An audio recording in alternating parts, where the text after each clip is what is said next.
Assalamualaikum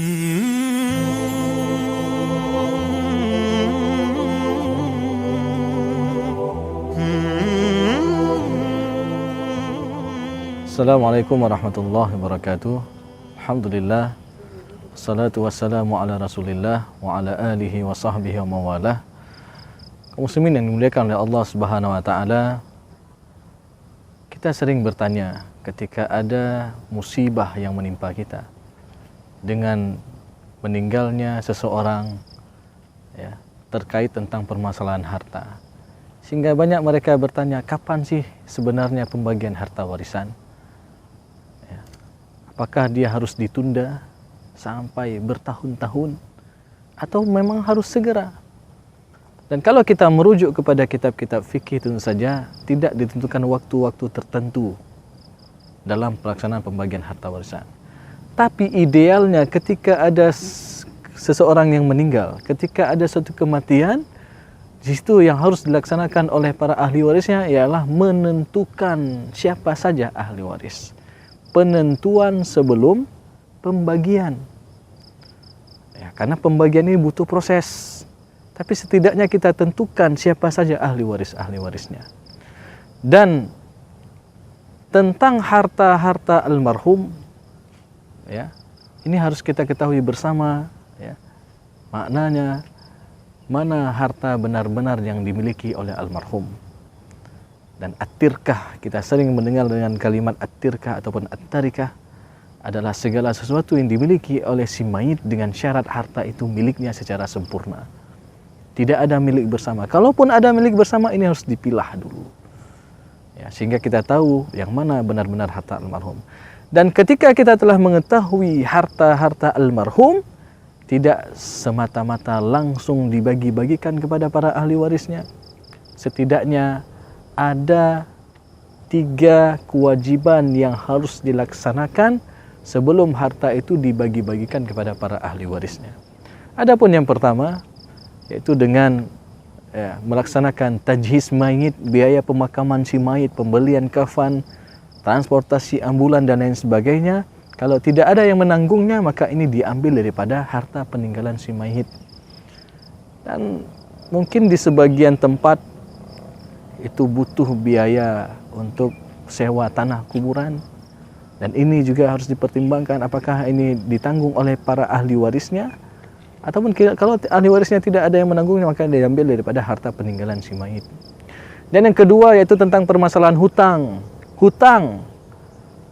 baik hutang yang berkenaan dengan hak Allah ataupun hutang yang berkenaan dengan hak manusia. Ya, hutang berkenaan dengan hak Allah, misalkan zakatnya seseorang ataupun nazarnya seseorang yang belum dilaksanakan. Dan hutang berkenaan dengan hak manusia, mungkin dalam bermuamalah dia ada hutang piutang. Dan perlu kita ketahui bahwasanya di dalam ayat Al-Quran, tidak ada satupun ayat yang paling panjang, satu halaman, satu ayat, melainkan ayat tentang permasalahan hutang piutang. Di dalam surah Al-Baqarah 282, Allah Subhanahu wa taala berfirman, "Ya ayyuhalladzina amanu, idza tadayantum bidainin ila ajalin musamman faktubuh." Dan ini adalah anjuran. Allah mengisyaratkan bagi orang-orang yang beriman, apabila kalian mengadakan transaksi hutang piutang sampai dengan waktu tertentu, maka catatlah. Maka catat ini suatu anjuran. Kenapa? Limaslahatid dunyawiyah, karena ada kemaslahatan duniawi. Jangan begitu ada yang meninggal, esok harinya datang orang yang tidak dikenal oleh ahli warisnya, dia mengaku-ngaku sebagai kawan dekat almarhum dan mengatakan almarhum ada hutang sama dia. Sehingga ini jadi satu permasalahan. Ya. Dan permasalahan hutang jangan pernah kita anggap sepele. Bahkan Rasulullah SAW pernah mengatakan, yaghfiru lisyahid kulla dzambin. Allah akan mengampuni dosa-dosa, seluruh dosa-dosa orang yang syahid, ya, illa dain, kecuali hutang. Bahkan dalam riwayat yang lain Rasulullah pernah mengatakan bahwasanya nafsul mu'min mu'allaqatun bidainihi hatta yuqda anhu. Jiwa seorang mukmin ini akan terkatung-katung disebabkan hutangnya sampai ada yang mau melunasi hutangnya. Maka hutang ini suatu kewajiban yang harus dilaksanakan sebelum harta ini dibagi-bagikan kepada para ahli warisnya. Dan yang ketiga, kewajiban yang terakhir terhadap harta peninggalan si mayit, yaitu melaksanakan wasiat. Wasiat pada hakikatnya tidak dibolehkan kepada para ahli waris, karena Rasulullah pernah mengatakan, innallaha qad a'ta kulli dzi haqqin haqqahu. Allah Subhanahu wa taala telah menentukan hak bagi tiap-tiap yang berhak. Para ahli waris sudah Allah tentukan bagian dalam Al-Qur'an.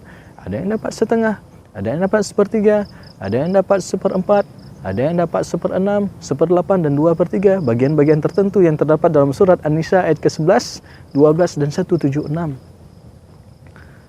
Tapi ahli waris ini diberikan untuk siapa? Fala wasiyata liwarithin. Enggak boleh wasiat ini diberikan kepada para ahli waris, tapi diberikan kepada, misal kepada anak angkatnya, misal kepada cucu yang sudah duluan meninggal orang tuanya, dan lain sebagainya. Oleh karena itu, ya, wasiat ini juga ada batasan-batasannya. Wasiat sebagaimana yang diriwayatkan oleh Rasulullah SAW, hadis ketika Sa'ad bin Abi Waqqas bertanya kepada Rasulullah, "Ya Rasulullah, ana dzu malin." Wahai Rasulullah, saya seorang hartawan dan saya tidak memiliki keturunan kecuali hanya seorang anak perempuan saja. Bolehkah saya wasiatkan 2/3 daripada harta saya untuk kemaslahatan umat? Enggak boleh, kata Rasulullah. Separuhnya wahai Rasulullah, setengahnya wahai Rasulullah, enggak boleh juga. Sepertiganya wahai Rasulullah, Rasulullah mengatakan apa? Ats-tsulus wa-tsulusu katsir. Sepertiga dan sepertiga itu sudah sangat banyak. Innaka intadhar warathaka aghniya khairum min an tada'hum 'alatan yatakaffafuna an-nas. Jikalau engkau meninggalkan ahli warismu dalam keadaan berkecukupan, itu lebih baik daripada engkau meninggalkan ahli warismu dalam keadaan papa meminta-minta. Dan apa yang dikatakan oleh Rasulullah SAW sesuai dengan ayat Al-Quran yang mengatakan, wal yakhshal ladzina law taraku min khalfihim dzurriyyatan dhi'afan khafu 'alaihim. Dan hendaklah kalian takut, khawatir jikalau kalian meninggalkan keturunan-keturunanmu dalam keadaan lemah. Baik lemah dari kondisi ekonominya, lemah dari kondisi keimanannya, dan lain sebagainya. Oleh karena itu, inilah 3 kewajiban yang harus dilaksanakan sebelum harta-harta ini dibagi-bagikan kepada para ahli waris.